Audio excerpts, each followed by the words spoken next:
Hi everyone, my name is Karen. This is my channel RatherBeReading, and today I'm bringing to you my November book haul.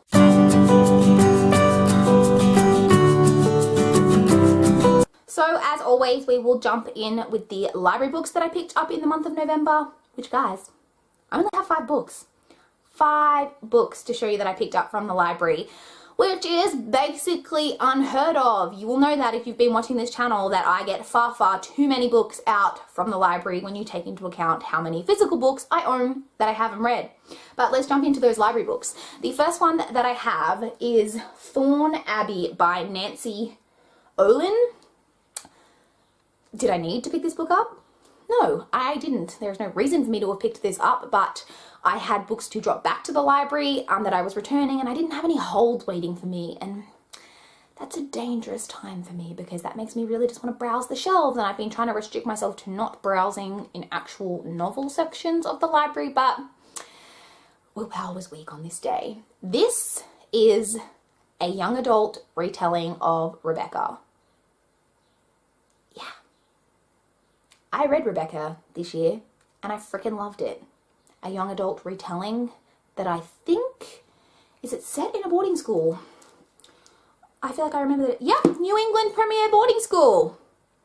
There is nothing about this that doesn't sound awesome to me, so there's no way I could leave this behind once I kind of noticed it there, so yeah. Next from the library we have 10 Big Ones by Janet Evanovich. This is the 10th book in the Stephanie Plum series, so this is just the next book in that series that I have to get to.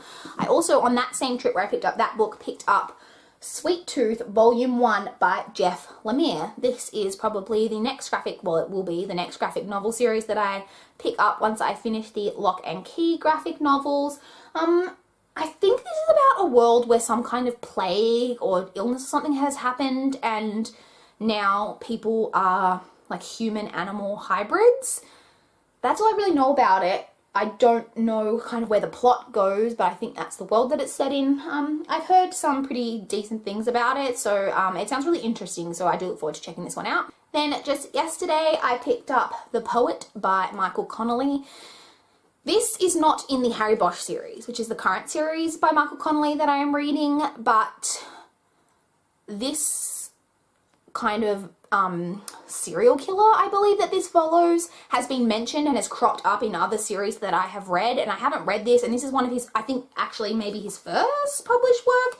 This is published in like the early 90s, I think, so I figured I may as well go back and read this just to kind of get some context for the things that I have been hearing about The Poet. And finally, from the library, we have Murder on the Orient Express by Agatha Christie. This is the next book in the Hercule Poirot series. I have actually seen the movie of this, or one of the movie adaptations, because I believe there are several. So I obviously know going into this one kind of what the outcome is, but I love Agatha Christie. I like her writing. I'm interested to see kind of how this plays out in novel form, and I'll probably rewatch. Maybe not the movie I've already seen. Maybe I'll like check out another adaptation once I've read this. Now on to books that I purchased with my own money in the month of November. First off, we have Everything Leads to You by Nina LaCour. This is a book that I have previously read but didn't own a physical copy of, that I read and loved, and I wanted to own a physical copy, obviously. It is a LGBTQIA+ fiction, young adult contemporary story that follows a female-female relationship, and it was adorable and I just really enjoyed it. I didn't give this a full 5 stars. I think it was like a 4 or 4.5 star book for me, but it was really enjoyable and I did want to own a copy once I finished reading it, so I picked this one up. Next I bought Do Not Disturb by A.R. Torr. This is the sequel to The Girl in 6E, which I own. I haven't read it obviously, but now I own the sequel so that I can move on to this once I read that one. Next, I have Slasher Girls and Monster Boys, which is stories selected by April Genevieve Tuholke. I'm not sure if that's how you pronounce her surname. This is a short story collection that is a kind of horror mystery thriller short story collection, and I believe each story has a prompt. Not a prompt, but it has an inspiration from something like horror related in pop culture that the author references at the start of the story. They tell you kind of what inspired the story. That is extremely intriguing to me. I've been wanting to get this for so long, and I finally picked up a copy. that should be where the book haul ends, but it doesn't. I went to my local Savers to donate some things, and while I was there, I of course had to browse the book section really quickly, and I picked up 3 things. The first of those is The Shadow of the Wind by Carlos Ruiz Zafón. This is a story that I've heard quite a bit about. I believe it follows a boy who is given a book, and he is told that he is to be the keeper of that book, and as the years go on, he discovers that someone is destroying all other books by the author of his book, which I think is called The Shadow of the Wind. That sounds really interesting. I've heard really positive things about this, and I've always wanted to check it out. And when I saw this in the store for only $3, it's paperback and it's in pretty decent condition, I just like couldn't go past it. The next book I picked up on that trip is The Farm by Tom Rob Smith. This is a book that I've been seeing around. My brother's girlfriend actually purchased a copy of this from a bookstore a while ago, and she was showing me the books that she picked up because obviously she knows I like books, and I was immediately intrigued by this and was quite jealous that she'd bought it.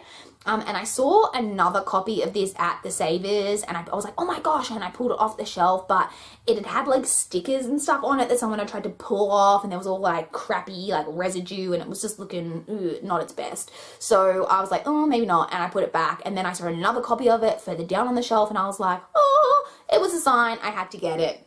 This is a psychological thriller, I believe, that just sounds so intriguing. It follows a man whose parents are retired in Sweden, and one day he gets a call from his father who says, your mom's not well, she's been going through some kind of psychosis, she's imagining things, we're going to be committing her to a mental hospital. And he's like really surprised and like, oh gosh, I can't believe this is happening. And right as he's about to get on a plane to fly out to Sweden, he gets a call from his mother who's like, don't believe anything your father says, he is lying.